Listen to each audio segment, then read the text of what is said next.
All right, everyone, good morning. My name's Aubrey Kotick, and I am from the California Oral Health Technical Assistance Center, otherwise known as COHTAC. I welcome you all to today's Share and Learn. I'm going to go ahead and run through the agenda and get us started.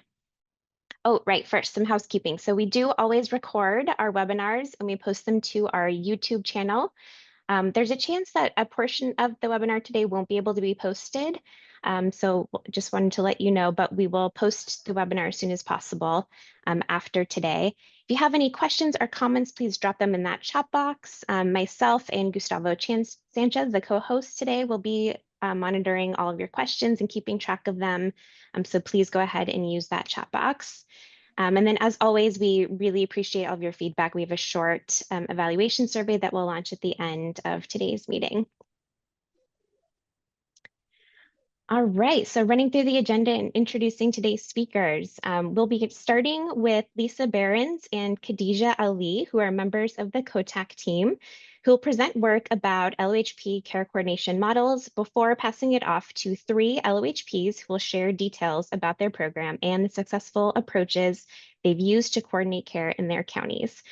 First is Maria Ortiz Padilla, who's a program manager, Harleen Sethi, a dentist, and Erica Oseguera, who's the lead registered dental assistant, all with Contra Costa Health's community oral health program. Then we'll hear from Carmen Cuevas, who's a program coordinator from the Ventura County oral health program. And then last up is Arash Islami, who's the interim dental director, and Nandita Yasmin, who's the associate program specialist from the Alameda County Office of Dental Health. We'll then move to the Department of Healthcare Services, or DHCS, who'll be answering all of your questions about the new dental care coordination resource, the care coordination referral form, and the CHW dental benefit. Right, and that'll be with Adriana Alcala Bishara, the past chief of the Medi-Cal Dental Services Division and the current chief of the IT Strategy Services at DHCS, and Dana Durham, who's the current chief of the Medi-Cal Dental Services Division. You can read all about today's speakers at the link in the chat box that I'm putting in right now. But before we get started, I would like to invite Dr. Shikalpi Pendekar to say a few words. Dr. Pendekar is the new State Dental Director of California and oversees the Office of Oral Health at the California Department of Public Health. You can learn more about Dr. Pendekar's background with the speaker bios linked in the chat too. Dr. Pendekar, the floor is yours. Good morning, everyone, and thank you, Aubrey. I appreciate that. Many of you have known me in previous different roles, and I am thrilled to join you today as your State Dental Director. First, I want to thank everyone. Thank you all the local programs for all the tremendous work that you all do. Thank you for believing in our vision. Our vision moving forward is to build upon the work towards achieving oral health equity and well-being for all Californians by promoting oral health and reducing oral diseases through prevention, education, and organized community efforts. Our vision aligns with the California Department of Public Health in building a healthier California for all. Our mission and vision shine through all our statewide priorities, including oral health literacy, partnership, assessment, and community engagement. These priorities are reflected in your plan objectives. Some great achievements have been made in oral health promotion. However, disparities still persist, and our focus is on the advancement of more equitable access to dental care, exemplified through initiatives like the recently successfully piloted Trinity County Community Dental Event. These types of collaborative partnerships have the potential to facilitate greater access to dental care for many other communities across the state. So please do reach out to the Office of Oral Health so we can help facilitate such collaborations where needed. Thank you again, and I look forward to working together with you all. I'm going to pass it back to Aubrey. Thanks. Thank you, Dr. Pendekar. We're excited to have you here today with us. All right, so Lisa and Khadija, I'm kicking it off to you. Great. Good morning. Thank you, everyone, for being here. We're excited to dedicate the Share and Learn to care coordination, which is a topic of great interest among all of you, as indicated from our past surveys. And at the same time, something that is, and maybe for that reason, is quite challenging to really kind of get a hold of. So we're very excited to dive right through, get to the highlight, which is to hear from the three programs. So Khadijah and I will go pretty rapidly through these intro slides. So I wanted to start off with the definition of care coordination, dental care coordination. AHRQ defines care coordination as a deliberate organization of patient care activities between two or more participants, including the patient, involved in a patient's care to facilitate the appropriate delivery of healthcare services. So this is quite broad.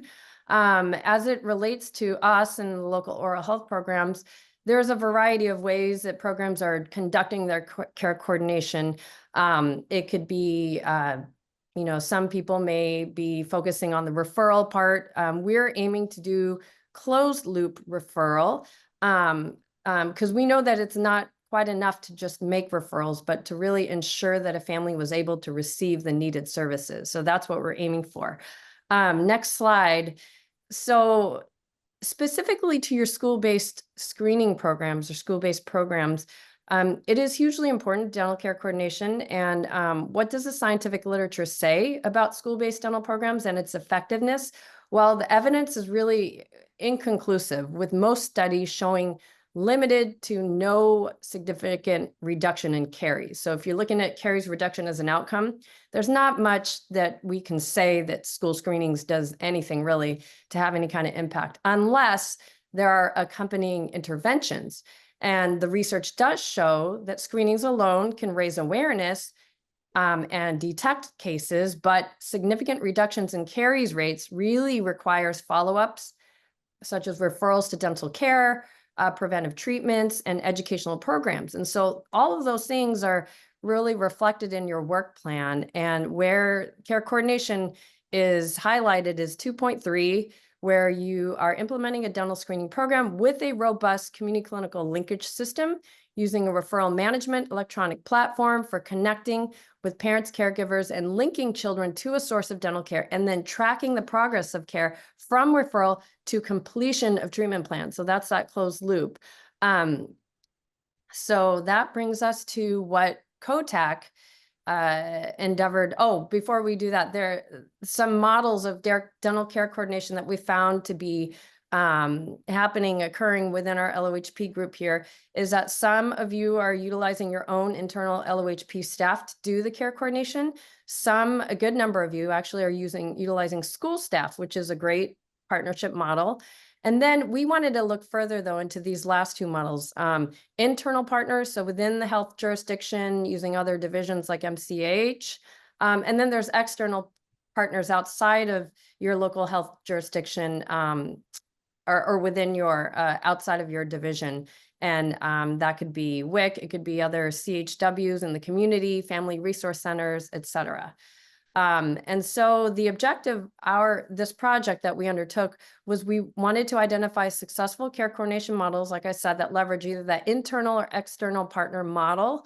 And then also at the same time, identify strategies to strengthen partnerships, because all of these things require partnerships. We know that conducting care coordination on your own is quite resource intensive. And so partnering, whether internal, external, is a great way to go. And, developing those partnerships really takes time and careful, thoughtfulness on that. So I think the next slide then, Khadijah, will go into our approach. Thank you, Lisa, and good morning, everyone. So in this process, when it came to our approach, Lisa and I asked a series of 15 questions to get a full picture and a better understanding of how dental care coordination is being facilitated in specific counties. So here are a few examples of the questions that we asked. So one being, what is the official title of the care coordinator? How is the position being funded? And what is the population that's being served? What is your referral closure rate? And what are some challenges and successes?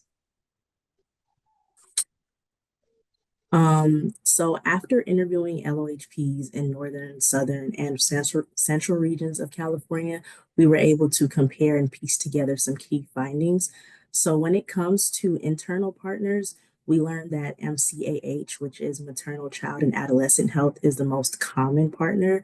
And one of the pros that comes with this sort of or this type of partnership is that there's better and direct access to data-specific care coordination, and shifting from paper spreadsheets to an electronic tracking system enhances program efficiency and data accessibility.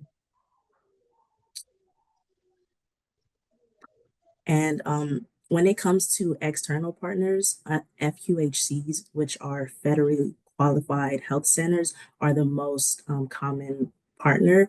And we learned that with this specific partnership, relationship building is super crucial.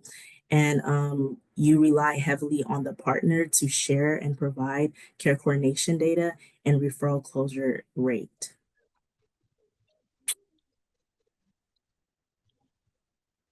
So here are a few strategies to both strengthen current partnerships and build new partnerships. So 1, regular communication and engagement.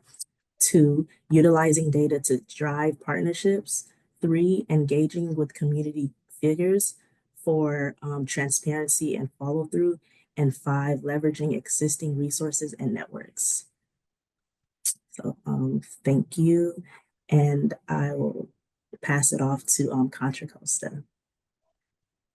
I do want to just squeeze in, sorry, a quick word of thanks to all those that did participate in these interviews. We really appreciate the time and all the openness and sharing about your models that helped us to really get some of these key findings. And so thank you so much. Good morning, everybody. Thank you, COHTAC team, for inviting us to present today and provide a little bit of information. My name is Maria Ortiz Padilla. I'm the Community Oral Health Program Manager. And with me today is Erica Oseguera, who has worked with the program for over 20 years, and Dr. Harleen Sethi, who's been part of Contra Costa Health for over 12 years. Next slide. I'd like to start off by looking at the county profile. So Contra Costa is located in the San Francisco Bay Area, covers around 716 square miles, has 19 incorporated cities and numerous unincorporated areas. The population is over 1 million and growing. We have an increasing racial and diverse population. A little over 25% are children and adolescents ages 0 to 19. And data from our needs assessment showed that the median household income is a little over $95,000, which is the 6th highest in the 58 California counties. However, a sizable portion of the population still remains at economic risk. So for the school snapshot, we have 18 school districts, 160 elementary schools, over 170,000 children are enrolled, and we have over 13,000 kindergartners enrolled. So now Erica is going to talk about or provide an overview of the Community Oral Health Program. Thank you, Maria. The team works to implement local oral health program objectives and provides preventative service through the Children's Oral Health Program. The program was initiated over 40 years ago and has since evolved. Presently, we have a licensed team consisting of 3 registered dental assistants, a part-time dentist, and an admin clerk. This structure enables us to deliver oral health education to children in schools that have at least 50% of children enrolled in the free and reduced price school meal program, along with screenings of fluoride varnish for students who provide consent. As a lead RDA, I first meet with the principals, review data from the previous year, then strategize and give consents for distribution. I coordinate classroom visits to advocate for oral health, and we provide toothbrushes, floss, and covers to all children. I also reach out to the school nurses and coordinate the COHA screenings for those students needing it. Once we have collected the consents, our admin clerk and RDA review them and input information into our CCH Systems Electronic Medical Record, called EPIC CC-Link, prior to the screening visit. We also offer bilingual presentations for staff and parents during outreach events and partner with community programs during the summer. Next slide. Overview and impact of our program. Currently, we are active in 5 school districts, serving about 19 elementary schools and educating over 8,000 students annually. For families who already have a dental home, we encourage follow-ups with a provider as needed. For those requiring help to receive dental care, we provide resources and referrals to partner agencies. These include both internal and external partners who are the following: Contra Costa Health Mobile School-Based Dental Program, La Clínica de la Raza, and Lifelong Medical. Overall successes include our long-standing relationship with schools and partners. Also, we try to remain flexible since the program keeps evolving. For example, we recently transitioned from paper to electronic health record keeping. Of course, some challenges remain, like fully closing the loop on dental referrals, but we continue to work on improving the process.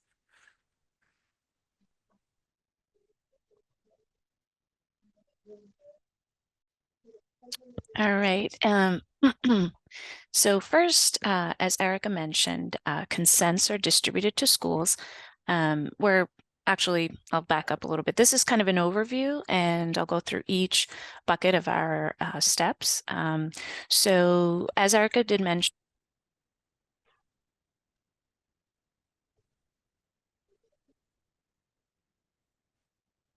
I can't hear you, Holly. You're not on mute, but I can't hear you.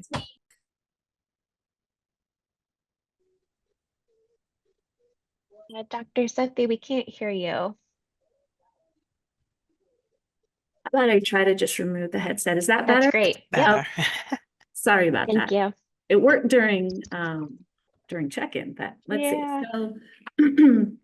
So kind of backing up, I was saying that we'll go over the overview. And in the first bucket, so Erica mentioned consents are distributed to the schools. And then to encourage participation, sometimes teachers do help out. They provide incentives. So for example, last month, we actually had a parent liaison who was offering an ice cream party to the class that returned the most amount of consent. So as you can imagine, that drew up a lot of interest. So generally, we do try to complete a school within a week, first by starting off with education sessions on Mondays, and then screenings for lower grades on Tuesdays, followed up by upper grade screenings on Thursdays. So keep in mind the scheduling component of the program is constantly ongoing. So that means the team is collecting consents for the schools we'll be seeing in the future, scheduling multiple schools, and then inputting some of that demographic information that we get, as well as the screening results into the EHR program that Erica mentioned, EPIC. And that happens in the days in between. So for education, what's unique about our program is that we offer preventive services to all, regardless of insurance status. So in our county, we have a diverse population, as Maria mentioned, including undocumented families or those who recently immigrated from other countries. So in some cases, this may be the first time the child is interacting with an oral health provider. So in some cases, we certainly keep this in mind because we want to approach it with a culturally sensitive and compassionate lens, since it could be their first visit. The education sessions include like reading a children's book on dental health, and then that's followed up by a demonstration on oral hygiene instruction, and then distribution of tools to take home, like brushes. And then to evaluate the impact of our education sessions, what we've been doing is we've been also launching a survey with third graders with both pre and post questionnaires, as well as we do give an opportunity to the teachers to provide feedback on how the education session was. Moving along to the next bucket, so for oral health assessment and screenings, currently we have screenings with a team of 2 RDAs and myself. So the RDAs support the process. They'll line up the consented kids, as well as help to document the findings. And the categories of the findings include caries experience, untreated decay, need for dental treatment, and then the urgency level. So after the assessment, I'll go ahead and place fluoride varnish, and then a dental report card of general findings with resources are sent home with each child. And then pre-pandemic, the team would return at the end of the week to place sealants on the identified kids. So currently we're looking to resume this service. And then the last box outlines the referral process. So the kids who have been identified with an urgency level of 0 usually have undetected decay, and they're encouraged to see a dentist for routine care. And then tooth decay that's suspected in 1 or more teeth are designated as urgency level 1, and they're electronically referred to our internal department. And then those who are experiencing dental pain or who have a draining dental abscess, multiple teeth with large decay, or if they need pediatric dental care, they are considered urgency level 2. And then those general findings are communicated to the caregivers as mentioned in that dental health report card that's sent home the same day. And then to ensure the care coordination for those urgent cases, an RDA from our team, they do make a phone call to the number that was provided within 1 to 2 days of the assessment, and then they document the results in the EPIC electronic health record program. And then additionally, Erica does print out the level 2 urgency list, and then she sends it to our external partners, La Clínica de la Raza or Lifelong Medical, and that's based on geographic location. So at that point, agencies, they'll schedule an appointment in their clinics for follow-up treatment. So we are working on improving this process so that our program does receive if services were provided. So currently we don't have that full closed referral loop with the data, but we're working on enhancing that process so that we know that the family followed through. And then finally, children of uninsured or undocumented families in Contra Costa dental care is still possible. And that's through a unique collaboration that we have called the Ron and McDonald Care Mobile. And it's the agencies that I mentioned, as well as in partnership with John Muir Health. And then if we go on to the next slide, I can share with you some. So here's a snapshot of data that is collected from a previous school year. And as you can see, there were about over 8,500 kids who had participated and about 16 principals who were educated. And then about 2,000 assessments and fluoride varnish applications were done. And that what's interesting to kind of look at is from that number, about 34% or a third of the children were identified as needing treatment. And then a close to quarter of that number had non-urgent dental concerns, indicating level 1. And then about 10% of those kids required more immediate treatment, and they were categorized as urgencies 2s. So these numbers, they can fluctuate depending on the number of schools or the consent rates, but generally speaking, on average, about 30% of children assessed have dental caries detected, and they do require treatment. And let's move on to the next slide. Thank you, Dr. Sethi. So let's talk about what makes the process of care coordination successful.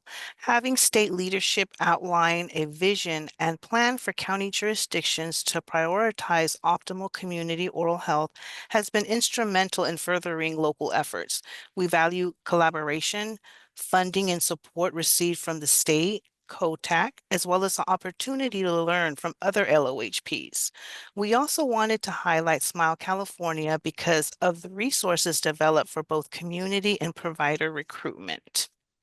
And for our county, essential support by Contra Costa Health and both the FMCH and IT department has enabled us to leverage technology through the electronic health record system. It took intentional efforts and time to develop and migrate from paper to an electronic system. So like Dr. Sethi mentioned and Erica, we're still refining the process so that we can easily track referrals to close the loop. Okay, and then of course that was touched upon earlier, effective partnerships. It's critical to have local partnerships with schools, but just buy-in from teachers, nurses, admin staff, health aides, parents, caregivers. And then, of course, partner agencies, such as the ones we mentioned for care coordination. Additionally, we also have a unique partnership with Mount Diablo Adult Education, where dental assisting students get clinical experience while getting exposed to our dental health, public dental health program. And then some best practices that we can share on communication just include having regular convenings. An example could look like when meeting with the principals or liaisons, we'll bring along a sample of packet that includes the consents, COHA and Florida information, as well as stats from the previous year. And the reason we do that is it just allows for a brainstorm on how we can increase participation, sometimes through incentives or just healthy competitions between local schools. But the idea is that it allows for some dialogue. And then lastly, I would say really a key strength lies in maintaining a consistent team, where each member contributes their unique talents. Next slide, please. So I'd like to thank everybody once again for being here. Thank you, COHTAC, for allowing us to present. And we do have our, what is it, our QR code if you'd like to look at our website and take a look at what we do. Our website is under construction. It's being refined, so just to let you know. But thank you, everybody. Thank you, Maria and the Contra Costa team. That was wonderful. If anyone has questions for them, please go ahead and drop them in the chat. We should have a few minutes later on to answer live, but they'll be looking in there and answering questions there as well. And I'd like to invite Carmen to present from Ventura County. Good morning. Thank you so much for having me. My name is Carmen Cuevas. I am the program coordinator for Ventura County for the local oral health program. And you can go to the next slide, and I'll be presenting on external care coordination. So I wanted to share a little bit about our program and why we're different from other local oral health programs. So when the local oral health program started in Ventura County, we kind of did a search of what other programs were doing, and United Way had the Building Healthy Smiles Collaborative, and one of their collaborative is finding gaps in services, access to care barriers, and the overall goal is to reduce tooth decay in children. And they were already doing school screenings, and other efforts, to promote oral health. So with that, instead of duplicating the work, it will be good for us to join the collaborative and work with them, and also help them also increase, their numbers, and also providing support to their screenings. So we can go to the next slide, please. So at the beginning with Building Healthy Smiles with the collaborative, the screenings were conducted by the local FQHC Clínicas del Camino Real. So Building Healthy Smiles used to contract them, to do the screenings, and they did everything. They did their own connection to the schools, they have their own flyers, but Clínicas, they use active consent, and they apply the fluoride varnish. They also do the oral health education, and they also do their own care coordination. And then another portion of Building Healthy Smiles was also community events. And for the community events, they will obtain volunteer dental providers. And because, it is a community event and you have the parent on site, it's active consent. They do the fluoride varnish application. Initially, there was no care coordination. The care coordination was added at a later date. However, the collaborative stopped participating in some community events because we were asking if the partner that was putting together the event, if they could do some of the care coordination, but it was hard to keep track of those students, closing the loop. We really wanted to close the loop. So, we decided to stop doing some of those community events. If we can go on to the next slide, please. So the local oral health program in 2019, Ventura County was selected for the California Smile survey. So this enabled us to partner with schools. 4 schools was selected for participation, and the state hygienist was going to come in and provide the screenings for kinder students. So at that time, we saw the opportunity to also screen the 3rd grade students, but we needed to get a volunteer, or another provider to do the screenings for the third graders. So then the school screening model transitioned to volunteer dental providers. And one of our providers at that time that we were able to get was Sugarbug Dental and Orthodontics. And for those first screenings that we did, the care coordination was managed by the local oral health program staff. We can go on to the next. So some of the challenges that we had when doing the care coordination, there's only 2.1 staff members, with Ventura County. So it is a time-consuming process. A lot of the times too, the parents didn't put in the correct contact information or their phone number changed. So we had a lot of difficulty reaching them. People wouldn't answer our calls because of course they don't know the number, or we will leave messages and they wouldn't return the phone calls. And we saw, a little bit of lack of engagement from the parents. They were not taking the information as seriously because, they didn't know who we were. So, we saw that. But the strengths were that we knew for sure that all the families were contacted, because we personally called all of them and left messages and continue calling them for at least 3 times.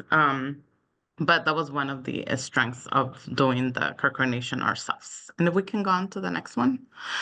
So right now I wanted to share some of the partners. I'm not going to go over all of them, but these are some of the partners that we're working with right now that help us either to do school screenings, care coordination, and education in the classrooms. We can go on to the next, please. So I'll be focusing on one of our volunteer dental providers, which is Sugarbug Dental and Orthodontics. So they've been with us since like 2019. The ownership, the owner of this dental office, he's all about giving back to the community. So he's always he wants to expand services at the schools. He's even exploring the idea of the mobile van. So it's a great partner that we have. They have 4 dental offices across the county. And their staff participates when they participate with us on the school screenings. They're okay with us doing the passive screenings.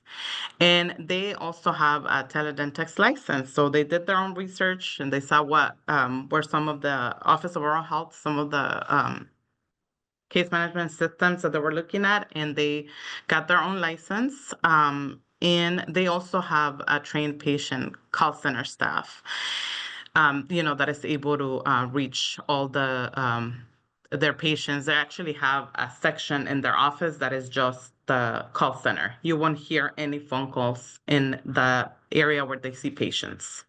And they use multiple communication methods, text messages, emails, phone calls. They try to use different things to reach parents. And then we also noticed that the majority of the students that we were referring to them, there were existing patients. So, that was something really good, that the schools that we were focusing on, they were close to them. So they were already their patients. And if we can go on to the next screen. So I wanted to share or consent. It's a little bit confusing because it's a passive, kind of like a passive acting consent form. So it's passive for the dental screening. So with this form, we notify the parents that we're going to be going to the school. And if they don't return the form, the children will still receive a dental screening, and it's bolded in there. However, if they want their child to receive free fluoride varnish application, the screening, and also care coordination, they have to check yes. So if they check yes, they're also checking yes to releasing the information to Sugarbug Dental or any other volunteer dentist or dental office that we work with. So in this case, I'm showing an example of one where we're referring the students to Sugarbug Dental. So in there it says we're releasing their information and we're going to be sending the records to them. In the next section, next slide. And then also we also have on the bottom section, we have an authorization part. And we have in there, it's about 6 months from the date of the screening that this authorization is good for. Or, if the parent doesn't want them to follow up, they can also call and revoke the authorization. The next slide. Okay, so I would like to talk about a little bit about the Sugarbug Dental referral process. So like I said, the students are going to be eligible for this referral process are students with signed consents and release forms. So that's on the consent, we have the release. So only those students that have a signed consent are eligible to be referred to Sugarbug Dental. And the services that we're referring for is if children have a consent and they need sealants or any urgent cases, they're going to be referred to Sugarbug Dental. So the referral process is sent via teledentix. So we create a patient profile, very simple. We just put name, date of birth, and gender. And then we assign it to a school. So all of this is already pre-filled by Sugarbug Dental. They gave us a user account. So they have the different schools that we work with. So when we're creating patients, we're assigning them to a school. And then in that referral, we take pictures of the screening form and the consent, and we send the referral electronically. And the way that we track what students are being sent to Sugarbug is we have an Excel sheet where we're tracking the name of the students and what they were referred for, if it's sealants, urgent care, or for both. We can go on to the next. And this is just a sample of the teledentix patient profile, how it looks like. It's very simple. And then we can go on to the next. So, like I said, only students with signed consents are referred to Sugarbug Dental. So you're going to think, so what happens to those that are passive consent and have urgent care needs?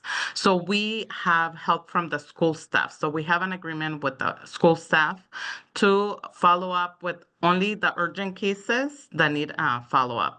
So the process for those is like students that didn't return a signed consent, meaning like a passive consent, they are referred, if they're an urgent case, they're referred to school staff. We work with school nurses, outreach coordinators, family liaisons, and they're the ones that are going to be following up with those families. And the way we do this is we use an Excel sheet, we send it via an encrypted email, and then we also send scans of the screening forms to the nurses. And we track the documentation the same way in an Excel sheet. And the nurses also have the option, or the school staff, when they call the families to notify that, they have a child with urgent care needs, they also have the option to ask the family if they're okay with Sugarbug following up with them. So they obtain a verbal authorization. If the family says yes, then they let us know, and then we send the referral to teledentix, to Sugarbug Dental. We can go on to the next, please. And this is just an example of how like our referral list looks like. Just very simple: name of child, the grade, the teacher, birthday, the school, and then what type of services are needed, and then when we send the referral. And then we can go on to the next. So I wanted to share some of the benefits, and drawbacks of using external. So the benefits, especially with Sugarbug, is that it's electronic and it's secure. It's fast and easy. They already have a trained call center staff, that all about care coordination. And then it optimizes our staff time, so we can focus on advancing other objectives. So what are some of the drawbacks? We have limited access, so we are not able to see any updates on the referrals. So we have to wait for them to send us a referral back. And they usually send us back an Excel sheet with just letting us know how many students we're seeing or how many students, they have lost to follow up. So there might be some report delays while waiting, for the report completion. And also, you know, if there's staffing changes and like our contact person, you know, goes on maternity leave, or you know it's not longer with the dental office, then it takes a little bit to get somebody else on board. And then at the beginning, we were also requesting a lot of data from our providers, you know, and taking in consideration they're volunteer dental providers, you know, they're not, you know, we're not paying them to do this work. So then at a later time, we decided to reduce the requests of the amount of data that was requested from them. And if we can go on to the next one, please. So I also want to talk about the school referrals. So there's also some benefits and some drawbacks. Well, some of the benefits is that, you know, there's a higher parent engagement. You know, they're more likely to answer calls when they're coming from the school. And then the school also has the most up-to-date information. You know, parents often call the school to update their phone numbers so, you know, they can communicate with the families. And then it creates like a sense of urgency when they're having the school calling them and telling them, you know, there's something going on. So it can feel a little bit more pressing for the parents, you know, to follow up with this referrals. And then some of the drawbacks is that, you know, we need more school staff buy-in. So it depends on who's making the phone calls. There's some that are, you know, they're like our oral health champions and, you know, they do all the phone calls. And then there's others where, you know, we don't receive complete information. So sometimes there's like delayed information. Most of the schools don't call within the 24 to 48 hours, you know, because that's what we ask for urgent cases. There's also like slow reporting, which can take a couple of months to return some of the data. And then sometimes we don't get complete reportings. We just get something that says, you know, they left messages, and that's all we receive back. We can go on to the next one.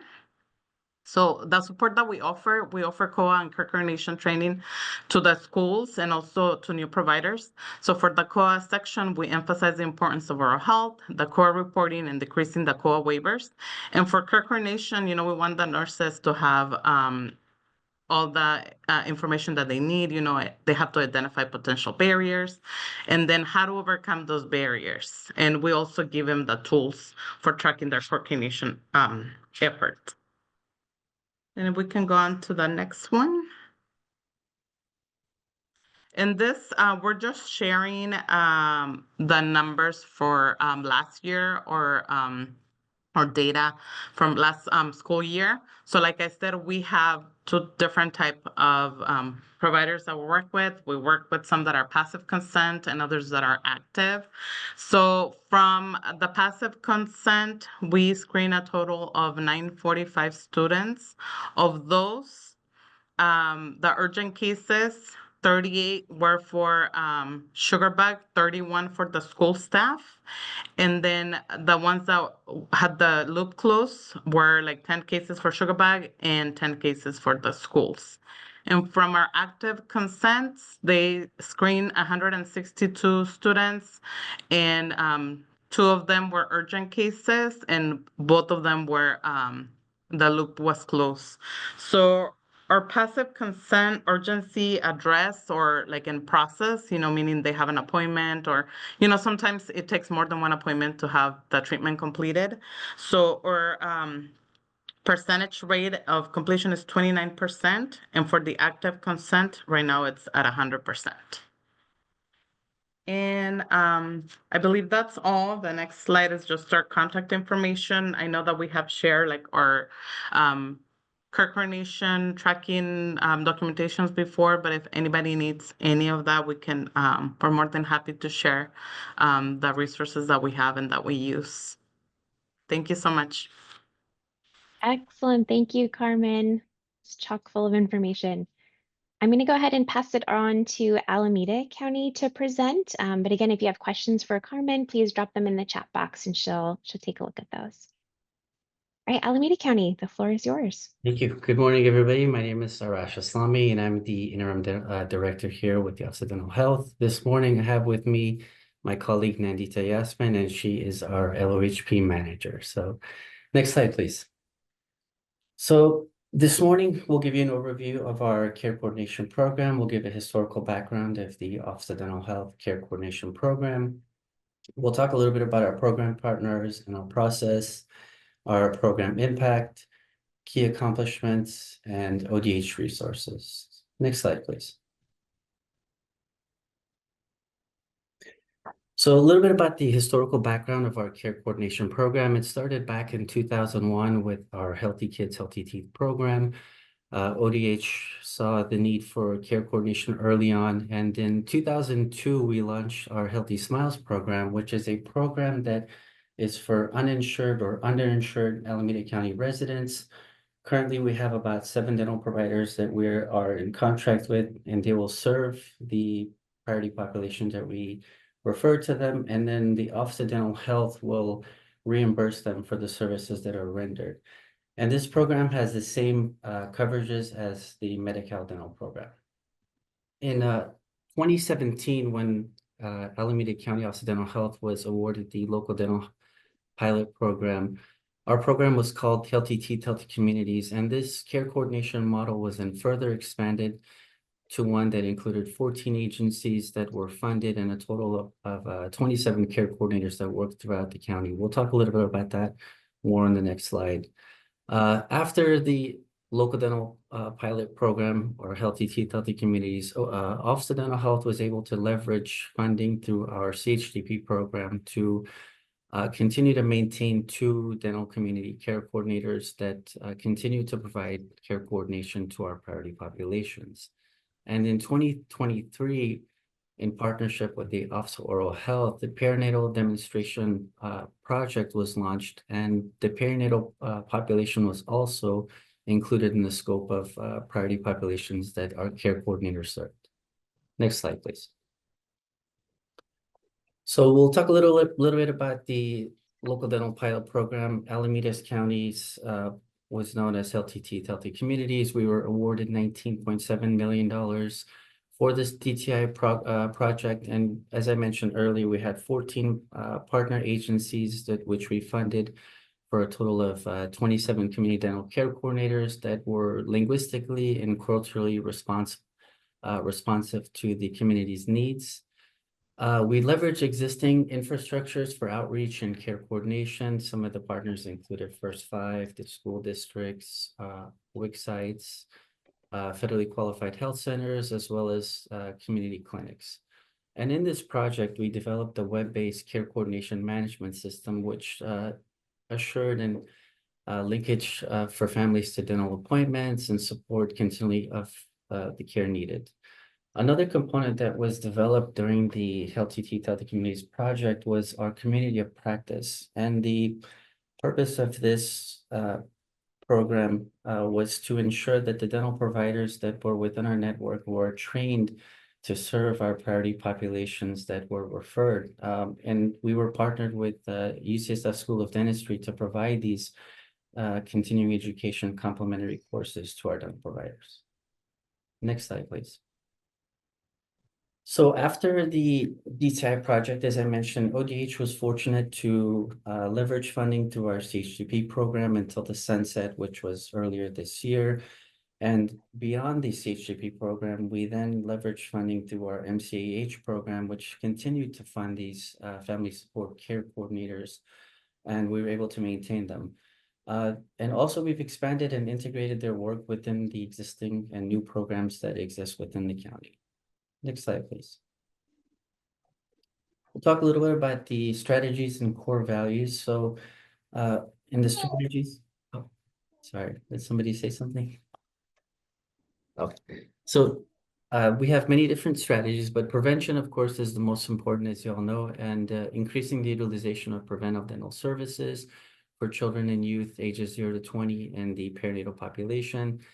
Access to care, we increase the number of actively participating dental providers who serve our priority populations. We conduct an annual survey of dental providers that are within our county that accept Medi-Cal to ensure that the information is relevant and they're still accepting new patients. And most importantly, the continuity of care. While we're ensuring that we connect these clients to care and we have the providers to serve them. We also want to ensure that they're continuing to get the care they need beyond the initial visit or beyond any treatment services that may be needed. And they continue seeing that dental home over the years and establish that relationship between the dentist and the families. Some of our core values include early intervention. It is family-centered. Flexibility is very important because our families face many challenges and barriers, through life, and the cost of living is just ridiculous, as we all know. It is relationship-based. We do a lot of hand-holding.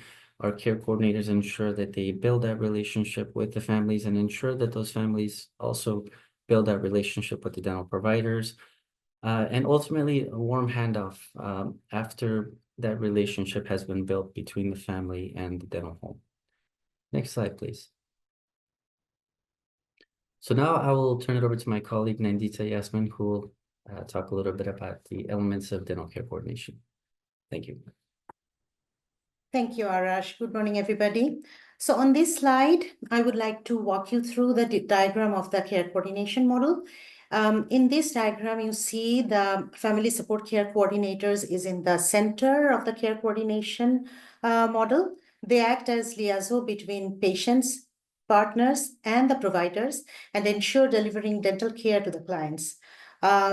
Our family support care coordinators, we call it in a short term FSCCs, they collaborate with the providers to provide seamless dental services. At the same time, they collaborate with partners to support their community members.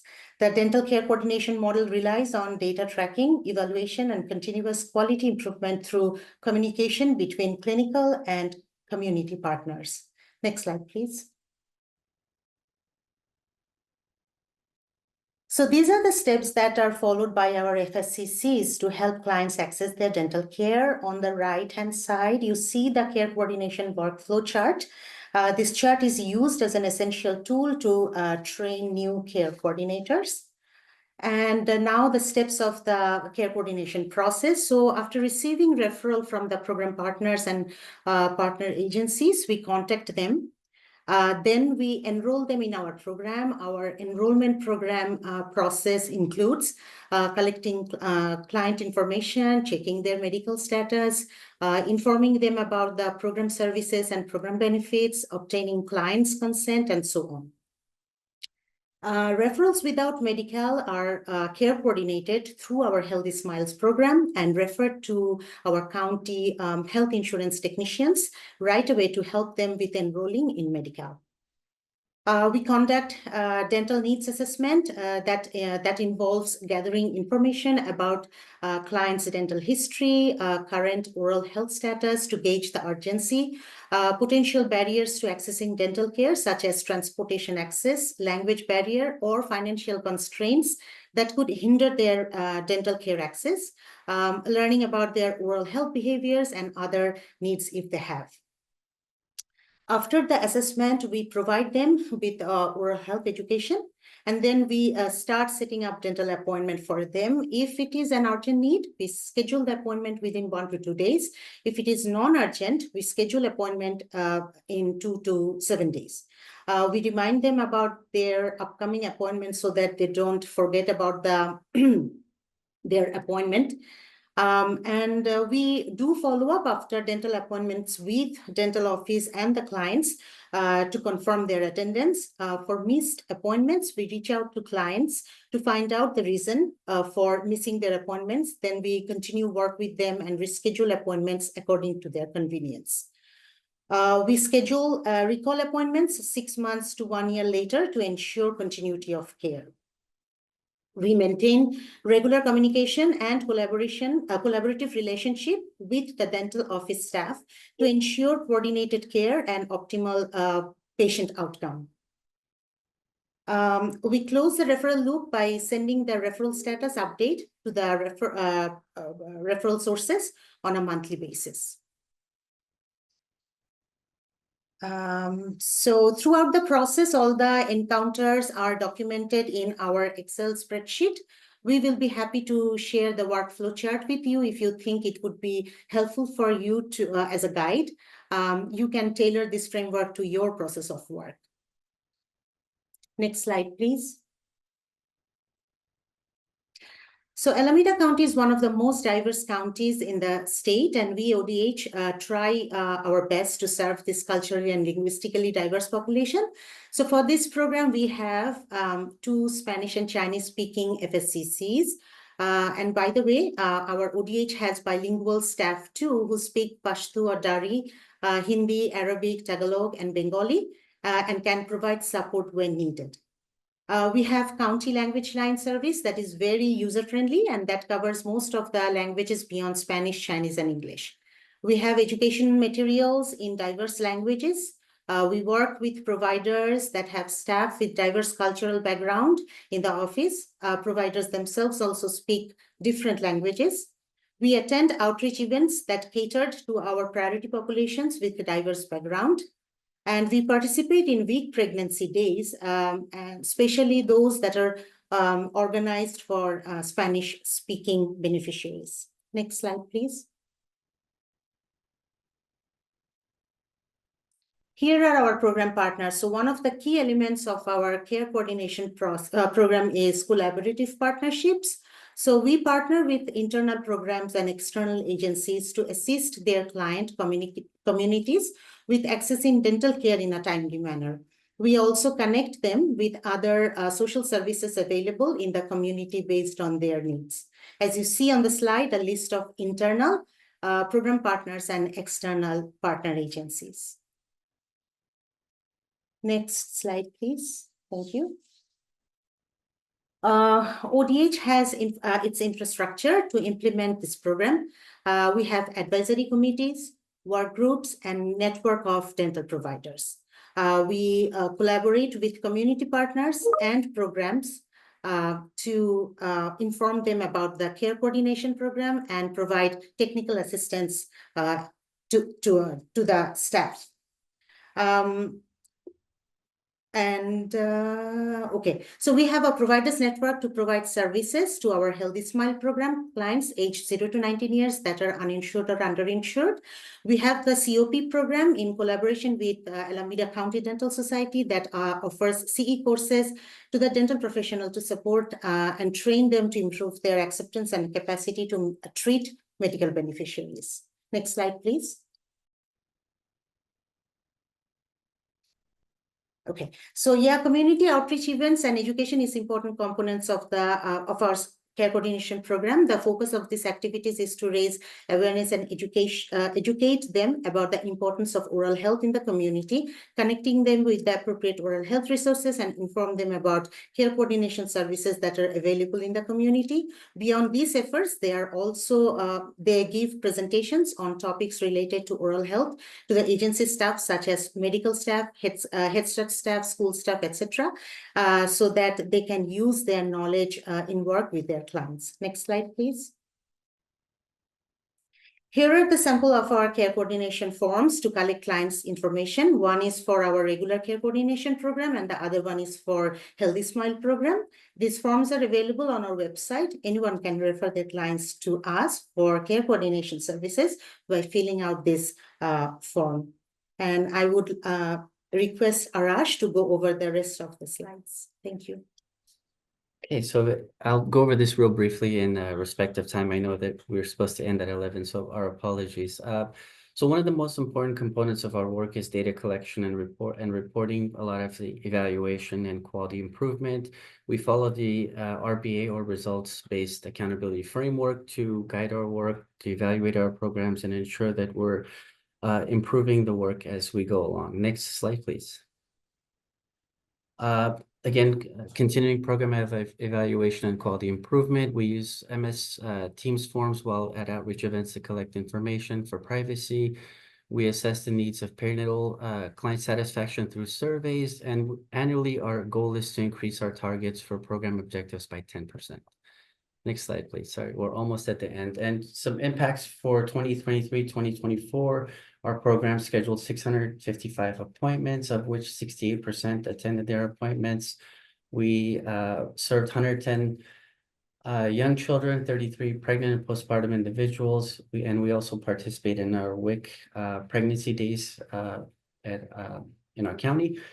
And through our demonstration project for the prenatal, we scheduled 235 appointments. 76% of those clients attended their appointments. And we attended about 27 health fairs and provided 20 trainings on-site or virtually through to our health agencies. Next slide, please.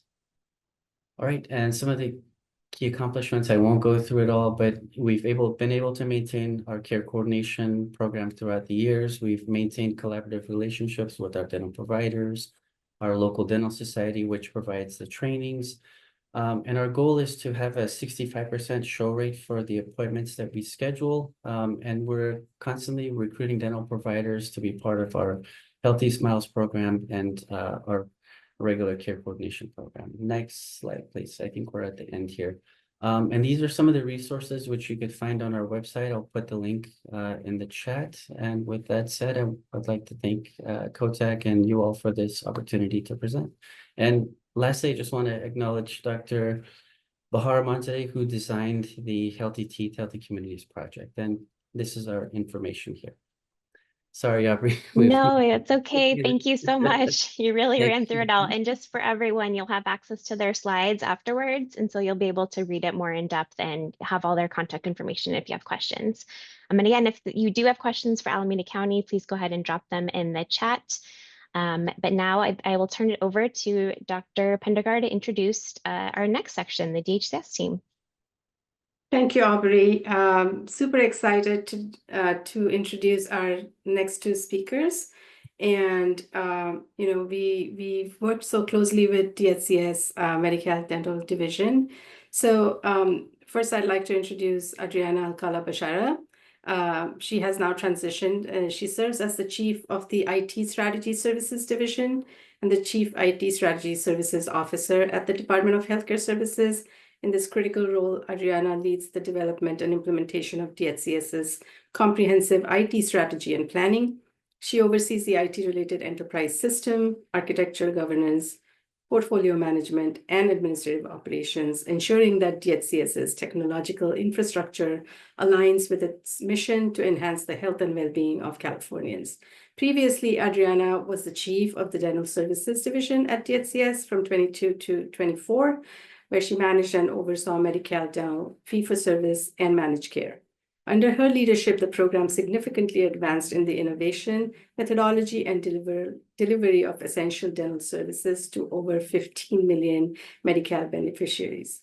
Adriana possesses over 18 years of distinguished expertise in healthcare policy planning, development, and implementation, with over 18 years of distinguished administrative services, and including 5 years as a legal advisor to governor-appointed officials and the Office of the Governor. And next, I'd like to introduce Dana Durham. She's the Chief of the Medi-Cal Dental Services Division within the Department of Healthcare Services. She has full management responsibility for administering the Medi-Cal Dental Services Program, the Dental Fee-for-Service, and Dental Managed Care Program, which provides dental services to over 14 million Medi-Cal beneficiaries. Prior to joining Medi-Cal Dental Services Program, Ms. Durham had over 10 years of administrative and managerial experience within DHCS in physical health for Medi-Cal managed care. She has extensive experience and knowledge working in healthcare policy planning, development, and implementation. She has over 16 years of experience serving Californians as a public servant and additional over 10 years of experience working in the healthcare industry. So as we can see, Medi-Cal Dental is in excellent hands with Adriana and now with Dana, and we are here today going to hear from them about the care coordination and the community health worker benefit for dental. So Dana, I'm going to pass it over to you. Thank you for being here. Great, and thank you for passing it over to me. I probably will pass it over to Adriana and have her cover care coordination to begin with, and I'll cover community health workers. I am very lucky to be following in her footsteps. She's done just such a great job with dental, and just will pass it over to her to begin with. Thank you so much, Audrey, and Aaron, very great for continued success with leadership as well. Also, all right, so with that, we can go ahead and advance to the next slide for care coordination. All right. So for care coordination, we do have a robust platform within both our fee-for-service and dental managed care models to very well address the needs of our Medi-Cal members today. And so specifically, I just want to highlight some of the areas that we classify within our case management or care management fields, just to give a high-level breakdown of where we work with individual members to best address their needs. So just as a high level, when we do receive a care coordination intake form, we will look at it to confirm if a member is going to go to our care coordination team. Do they need a little bit of additional hands-on engagement, and do they then advance to our case management team?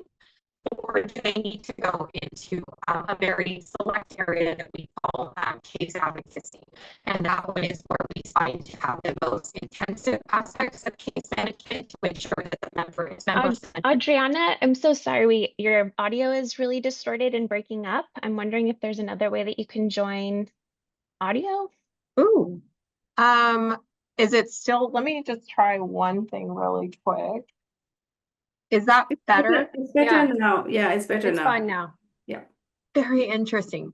It's weird things like that sometimes. A space heater. Okay.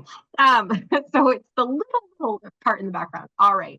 So apologies. Let me go ahead and just quickly just cover what I just did. So really just wanted to provide a primer of where we have individual areas to best address member needs. So we have different levels of care management within our platform, the first one being the care coordination. So care coordination will initially get the intake form, and that is a level of care where we ensure that the member is connected to a dental provider. Our second is case management, where it's more intensive and we are engaged with the member. Oftentimes, the audio is out again.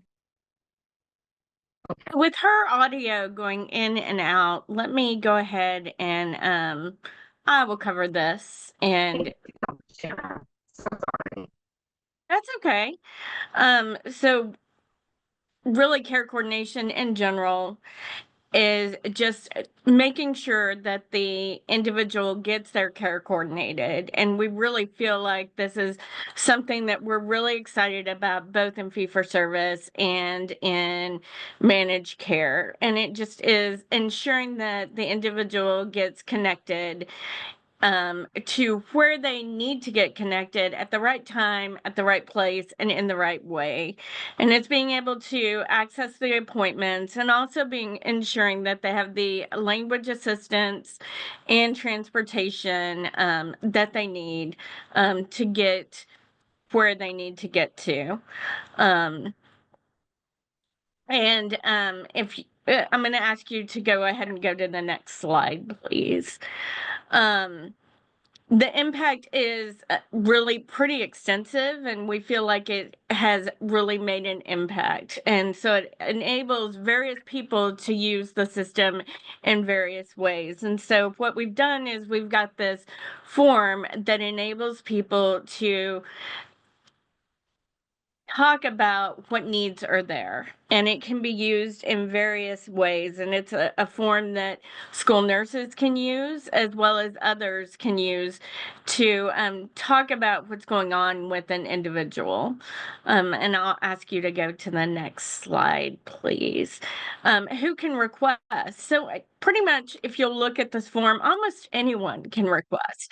These are more examples than anything. So you see a general dentist can request, a dental specialist can request, a physician, an FQHC, IHC, IFQHC, RHC, RDH, RDH, AP, RDHEF, community care, medical emergency department, Medi-Cal managed care plan, LOHP, school nurse, a member or their representative can request, or others.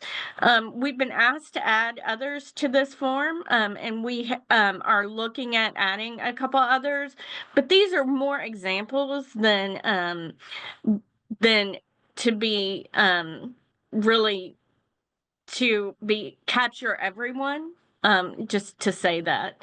But these are more just who can request. Next slide, please. And these are required information, and they help us know what are the needs of the individual, because unless we know what their needs are, we really can't help them. You'll see an asterisk on here, and unless it's the member or the member's representative, these really are required information. The asterisk will say if it's the member or the member's representative, then these aren't. The asterisk will say it's not required information, but otherwise we really do need that information. We'll need the member's name. If it's applicable, the member's legal guardian, if it's a child. The Medi-Cal ID number, the date of birth, what the need is, if it's a the dental need is, what tier. These are the various tiers, and orthodontic referral, the no abnormalities noted, the appearance of caries or other periodontal issues, the member's pain to dental needs or profound urgent needs that are visible. So those are the various tiers. Next slide, please. What dental treatment does the member need? And you see the list there. And does the member have special health care needs that may require dental general anesthesia? Because that requires some coordination of itself, because you've got to coordinate with the Medi-Cal managed care plan if the member has a managed care plan. And if you believe the member with special health care needs that may require that general anesthesia, why that person needs that general anesthesia. And you'll just see that if it's a member or a member's representative, you do need to fill out those asterisks, because we'll need to know what specifically is going on so those care coordination items can be met. Because you can't help someone if you don't know what's happening with them. So realize that specifically if you're working with the fee-for-service population, you are working with a call center, and so you won't always get the same person. And so they're taking notes, and so the next person that you're working with, they'll be working off notes often. And so you'll want to make sure that you're giving information that can be captured well, so that when you call the next time or you're working with someone the next time, the notes will be very clear. So as they're following up, they can make sure that they're doing the notes well. Next slide, please. I do want to go back to the previous slide. Sorry, it was, if you don't mind.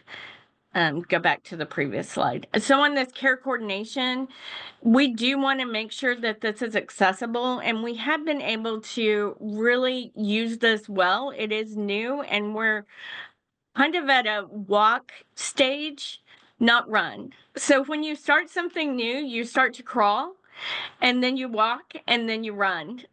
So we've gotten a little bit past the crawl stage into the walk stage. We've gotten to where we've gotten enough of the forms through that we're starting to walk, and we're not quite to running yet.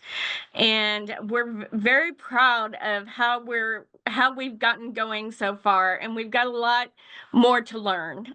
We've gotten over 1,000 forms through so far, and I feel like we're doing very well on where we're going. But we're not quite there yet. And we've got a lot of lessons learned, and we're doing pretty well on where we're progressing. But we continue to learn. And I see in the chat that we've been asked if we can add a school secretary or school staff, because many of the schools in the rural areas have high nurse turnover, and sometimes they're without a nurse. It's a really good suggestion, and we'll look at that. So as we continue to make progress, we'll look at adding maybe a school nurse. But as I said, that other comment box means that other people can refer. So as you talk to people, do note that that other place, it does mean that other people can refer as well. So I just want to make that a point. Really appreciate that that comment too. So we will look at that and continue to progress. But thank you so much for that comment there, and do encourage people to use that and continue to learn from it. I will say that we really are continuing to grasp a whole lot more from it. And there's another question: is the DHCS care coordination system, does it provide information back to the requester about whether the member was able to receive the services to close the referral loop? At this point, no. We may be looking at that in the future, but right now we're not able to close the referral loop on it. But we may be looking at that in the future. Well, and with the time left, go ahead. Yeah, I just wanted to add to that a little bit. So on the first question, just in regards to can the school secretary enter the information? Yes, you can put in the other field, put it in specifically. What I would ask though is that you are consistent in how you do enter it, because when Dana's team then goes to like gather the data, aggregate the data, then it's a lot less manual process if we have like school secretary versus school secretary with two spaces. So just it's important to be consistent in how you are doing that. That allows us to best understand who and where we're getting individual data sets from. But anybody, any title can put in their information today. And I just would, I would implore you all to be consistent in how you put it, because then that helps best inform Dana's team for data. The other question, just in regards to how we are able sorry, it was the, so sorry, Dana, you were talking about the closed loop. So for the closed loop referral, we do of course have PHI requirements as well that do require Dana's team to make sure that who they're giving the information back to has the authority or the authorization to A, have confirmation this person is a Medi-Cal member, B, that they've been able and have received those services. So it is part of why you do have the email in the form for Dana and her team to be able to reach back out to you if you do have an authorization on file. If you do not, that's opportunity for Dana's team to engage. It would be important for you to put that part in your notes of what you're looking for in your specific request. So just want to add those little parts in there. I think Dana and team have done a great job at continuing to advance and champion this form. Looking forward to seeing its continued development and how it will progress through the program. It's been really wonderful to see so much buy-in. And one of the things I would add is our first champion of this was actually a managed care plan. So where Dana had the oversight of all. So very, very big thank you to everybody who does use it today. And hopefully that's a little bit more information for those that are on the fence and are, you know, looking to potentially see this as a solution for you. And hopefully the phone is okay now. So no, you're great. And it's so thank you so much for speaking up, and would love your insight into community health workers as we continue. So you got your audio fixed. Oh, perfect. Thank you. So really appreciate that. And it is a little harder to close the loop, which she's right, without the with the PHI. So that's totally true. We are going to move on to community health workers, but you know, this is an iterative process as we continue to go forward, and we do want to continue to engage you in both of these. So we'd love to continue to get your feedback on the care coordination form as we go through. Community health workers, we're really excited about community health workers and bringing it into the dental space. Community health workers did start in Medi-Cal in 2022 in physical health. And they really are promoters, community health representative, public health workers, violence prevention professionals, navigators, and other non-licensed professionals. And what they do in general is prolong life, promote physical and mental health, prevention health services, and they prevent diseases, disabilities, and other health conditions and their progression. And what they've done in general is to really promote health along the spectrum. And they have been brought into the physical health space. And now what we're really excited to do is be able to bring them into the dental health space. And Adriana was really a great champion for bringing them into the dental health space. And so we're really excited to be able to do that starting December 1st. Next slide, please. And so we're able to do that as of December 1st, and that's with our SPA 24-0016. And what that does, it adds the dental code D9994. Next slide, please.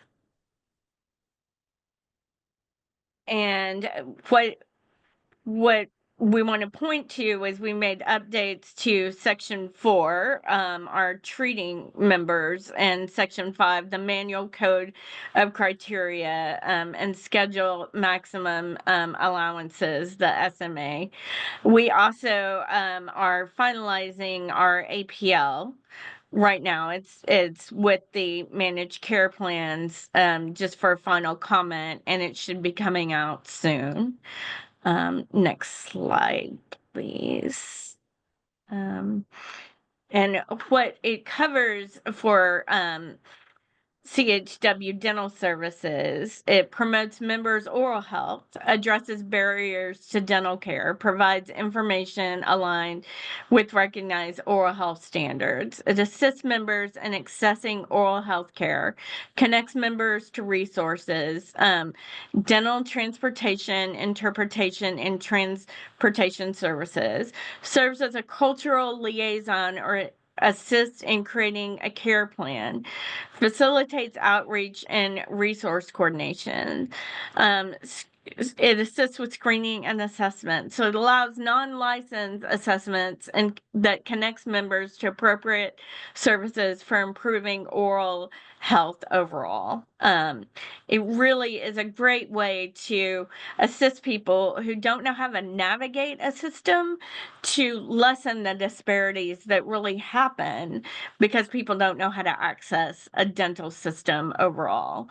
And we really think those who are overwhelmed by the system will be able to break into the dental system. And we are excited about the way that it will be able to break through those silos. Next slide, please.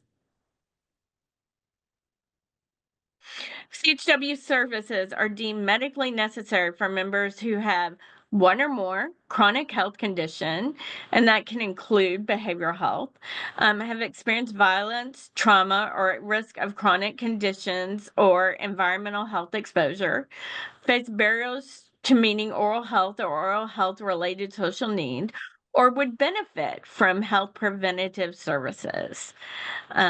Next slide, please.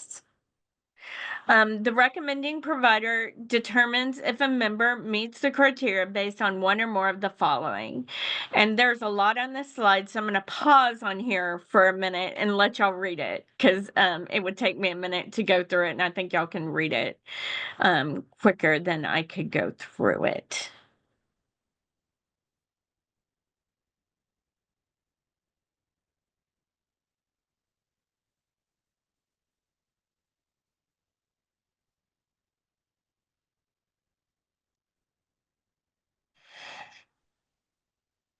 And see if you have any questions on this slide before I go on. Or Adriana, do you have anything you want to add on this one? No, I mean, I think that does capture it. I think that, you know, the takeaway on this one is there are established criteria within our soon to be updated provider manual. So any recommending provider that is a Medi-Cal dental provider can provide these CHW services, whether it is a dentist or a registered dental hygienist in alternative practice. They're able to provide that provision. And I think this is a great outline of, you know, the different ones that can qualify and get somebody into receiving CHW services. Next slide, please. And supervising providers, they need to make sure that the CHW meets the necessary qualifications, and they oversee the delivery of the services either directly or indirectly, and that the day-to-day supervision is the management and supervision of the CHW. It can be delegated, but must comply with the regulations, and the supervising providers are not required to be present physically when the CHW provides the services. Next slide, please. And just want to see if y'all have any questions about this, or just see what y'all would want to know about CHW services overall. We do have in general, if you look at CHW services in DHCS, and we'll provide a link to CHW services overall with DHCS. There are frequently asked questions that just outline what CHW services are, and they align on the dental side with the physical side. So this is not new, and we're trying to align them. We're not trying to create a new benefit, but align them overall.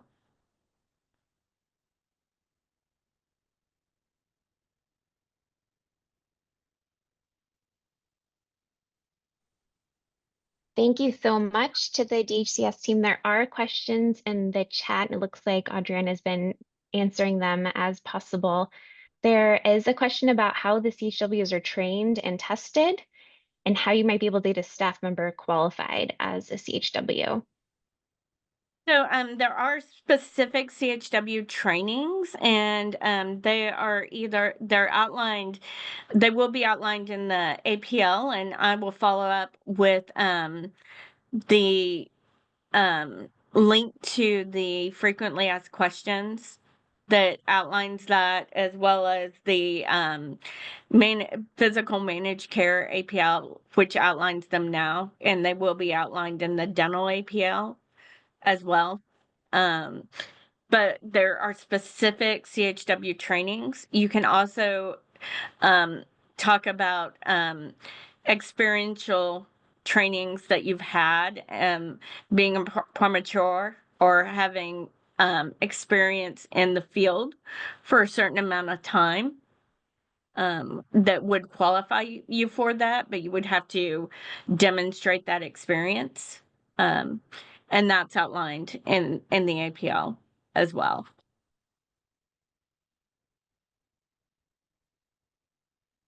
Okay, thank you. And I wanted to follow up on a question that was raised earlier about the data sharing. Eileen's asking if the authorizations on file is at the medical release form, and if so, how can LOHPs access or use this? So for the authorization forms, yes, it is any authorization form that meets HIPAA compliance for the release of medical information. It would be best to put a note on the referral form for them to essentially say like, hey, requesting closed loop referral. We will then reach out and say, hey, we need to have an authorization on file in order to provide member information. And then that will be where we're able to work with the member representative, provided the member or their authorized their legal guardian has provided that authorization to release their medical information. And then in addition, just also want to add, we have added to the chat the frequently asked questions at page 3 does have the specific qualifications of how a CHW could become a CHW for the Medi-Cal program. Okay, thank you. Yeah. And then following up on the data question, in the future, would aggregate data from the care coordination form be available for counties, like the total forms received by requester and the total that were resolved? So you're not sharing PHI, but just aggregate reporting? Yeah, I think for this one, and I'll definitely would love to defer to Dan on part of it as well. I think part of it has always been a workload issue. So really trying to ensure that from a resource perspective, I'd love to be able to have an infinite number of staff who could work on data all day, every day, and we could just provide as much data as possible, right? I think the reality, unfortunately, especially with today's current state and economy, is that we just don't, a lot of times, are often enough have the resources to have data requests fulfilled for everybody's specific and individual data needs. So I don't think that it's something that is off the table. I think that will need to have future discussions with Dana's team about what is possible. Because although it may sound like it may not be too much, like, oh, okay, we can divide it up.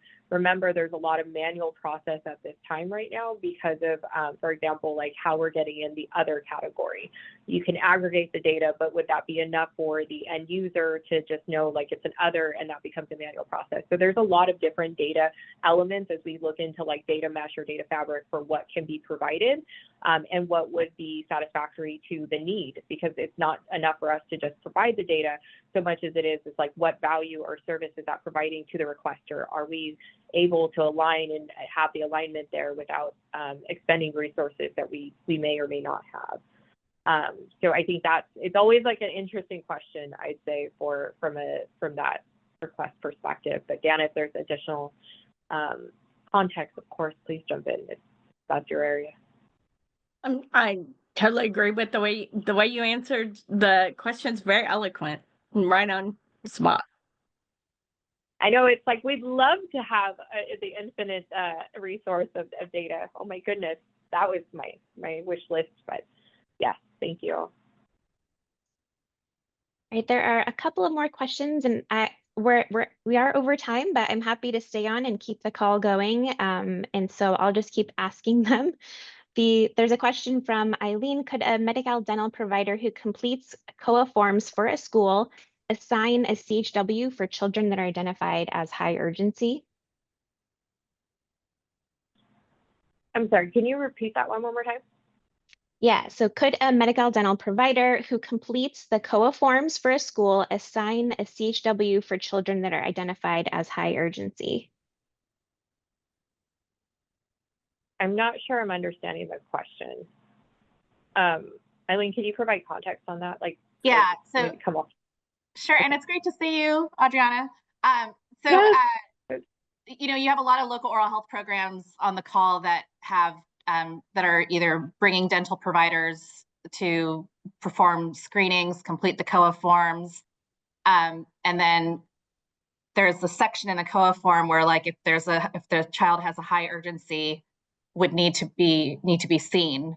So I'm just wondering, could a dental provider who's providing and doing the COA forms and finds that there's a bunch of kids that have high urgency and need to be seen, can they either like assign a community health worker, or would you recommend that they go through the care coordination form that you all just went through? I'm just trying to connect, like, how do we leverage the tools where you have COA forms? A lot of kids have high urgency. Do they go through the care coordination process, or is this an opportunity to also leverage community health workers to also facilitate like that insurance that child's going to get seen by a dental provider? Got it. And I mean, just my personal response on that particular one is the first question I would have is, are they a Medi-Cal dental provider who is able to leverage the CHW service, right? Because if they are just recommending CHW services, the billing is through the dentist or the RDHAP. So that's like a primary premise that we would have to define. The other part about that is there has to be specific criteria in which the child would be eligible for the CHW service. So that would really be incumbent on the provider to ensure that that is in alignment with DHCS policy for the oral health CHW services. I would say, or even irrespective of any of the CHW component, it is a good idea to use the the care coordination form. That particular care coordination form, the idea behind it is, when we have tested it in many different use cases, the benefit of it is that you're able to complete that form for most in under 2 minutes. So if you have a number of children who are Medi-Cal members and are able to, and the provider is able to do so, I think that it's never a bad idea to make sure that that form is being used, because that's how we can also, it's another vehicle to be able to connect people to their dental home. Pauline, I would say, are they it would be a gating question, very similarly to in the medical, physical medical world. It wouldn't be without the realm of possibilities, but you would want to make sure that the CHW had a supervisor, that the CHW referral was appropriate, as Adriana said, and that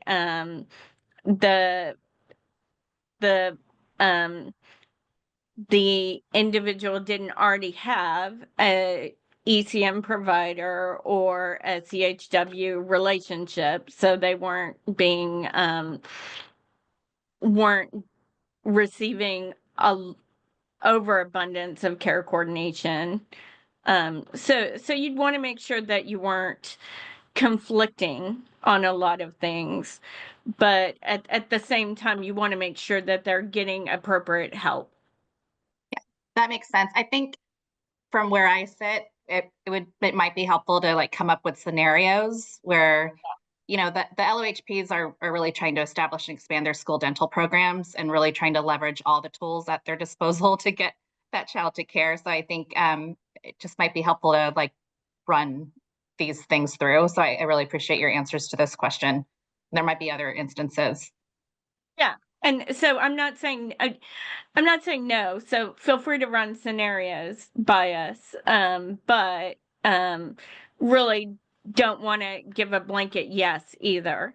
Yeah, totally. Right. Yeah, got it. Thank you. I see at least one other question in the chat that I think hasn't been answered yet, which is from Celia. Can a CHW bill for large group education more than once a day?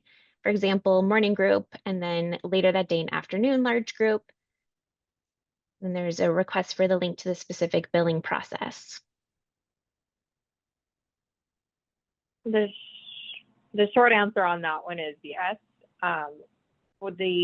So for example, like on these CHW services, they have 30-minute blocks. So each unit is able to have the 30-minute block. What I would say that to be mindful and be careful of is that members have caps in where they can have a number of CHW services per year.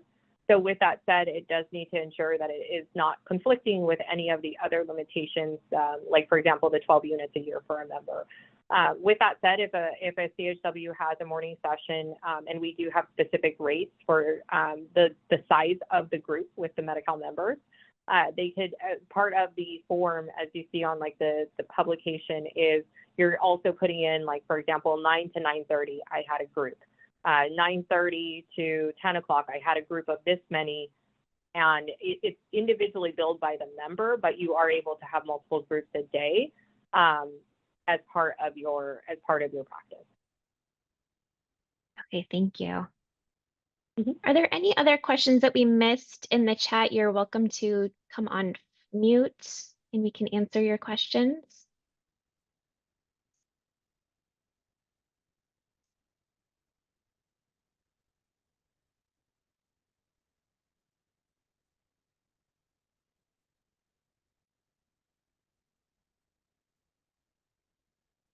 Donna and Adriana, thank you for your time today. But if anyone has more questions from the LOHPs, we can reach out to you through email. Yes, please do. Yeah. And Thank as you. I said, it's an iterative process. We're continuing to learn, and we will continue to get better, and appreciate all the interaction, and we'll continue to get better. I appreciate your time today for being here. Thank you so much. Hi, this is Angela from Butte County. I had a quick question for you guys. I put it in the chat and it was just, will there ever be a state EHR system that counties can use, meaning like a clearinghouse and a billing software where we don't have to pay thousands of dollars, to be able to have the ability to bill for Medi-Cal services for Denti-Cal? Just wondering if that makes sense. I don't know a lot about billing, but I just know that those type of things, I know those are things initially that we have to get set up on our end in order to bill for Medi-Cal for our oral health program. That I'm aware of. I don't think that's planned. Okay, that would be wonderful if it did ever. Just adding to that a little bit, we do have, and it's like a little bit, I think it's like a two-part question, right? Because we do have a part within our contract that is going to have, and it's in our current Gainwell DBO contract, dental business operations. It's going to have the ability for you to bill Medi-Cal Dental if you are a Medi-Cal Dental provider directly through the infrastructure system. So it will actually work and operate like the clearinghouse that is in the process today. But I think to Dana's point, like that's for Medi-Cal Dental. When I hear like overall, like all one system, all one state, that's a little different if you were billing, like for example, as an FQHC. So that, I think to Dana's point, there is like that. That's why I'm like, it's a little bit of a two-part question because it really just depends on like what type of service provider you are. I think we're always looking for enterprise architecture that, let me rephrase. We're always looking for like, how can we leverage our systems to make the most sense and put them all into one. But I think to that point, there is some progress, some work that we're working on, I'd say more iteratively, but it may be impactful if you're a Medi-Cal Dental provider, but not necessarily billing straight to Medi-Cal. Gotcha. Thank you. Yeah, of course.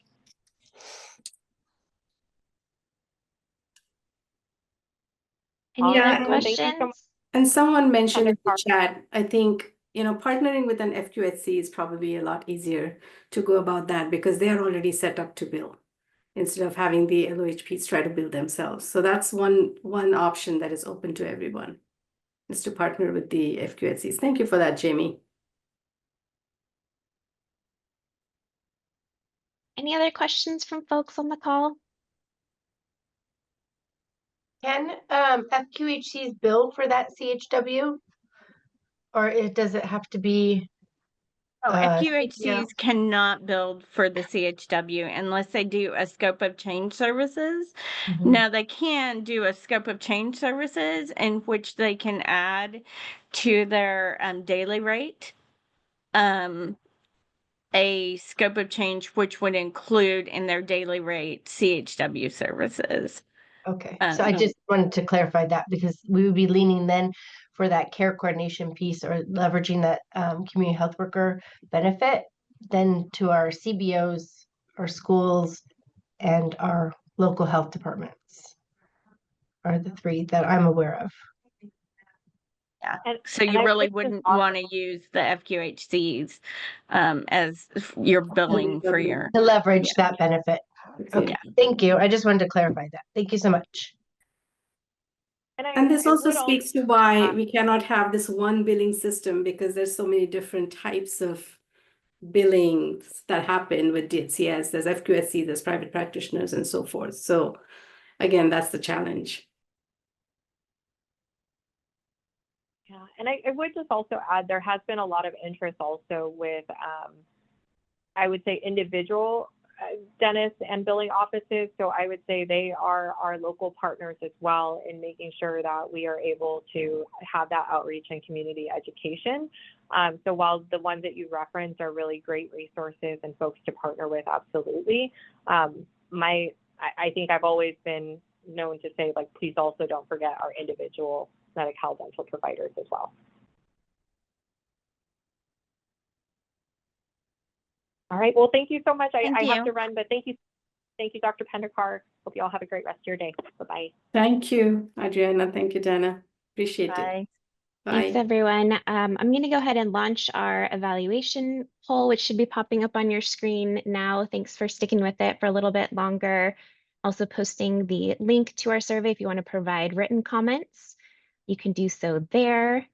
And I'm just going to wrap up for those of you who are left with just a few more comments from us at COHTAC. So the school open hours is recruiting for our next cohorts. So if you're interested in joining that, please go ahead and scan that QR code or fill out the form that Gustavo just put in the chat to express your interest in joining. These are great small group opportunities for you to advance your school dental programs. And we'd love to have you join us in 2025. And then I also just want to remind everyone that National Children's Dental Health Month is coming up. We are not going to be doing a formal presentation or training for National Children's Dental Health Month now, but we do have a social media toolkit that we created last year. I mean, you can find last year's webinar there and some ready to go messaging from a variety of sources, including Smile California, ASTDD, and other LOHPs. And then we'll be hosting 2 office hours with COHTAC staff. So you're welcome to join us on December 11th and January 13th to workshop your ideas, talk about what you're doing. And anybody is available to join, drop in, stay for the whole hour, whatever you want to do. And there will be lots of other National Children's Dental Health Month resources coming out soon from Smile California, Children Now, and the ADA. There's also a planning guide that the ADA has put out that we recommend you open and start working through now prior to office hours if you'd like to join us. And that's it, I think. So thank you for joining us, and apologies it went so long. We wish you all a really happy holiday season, and we're here for you if you need anything. Thank you so much.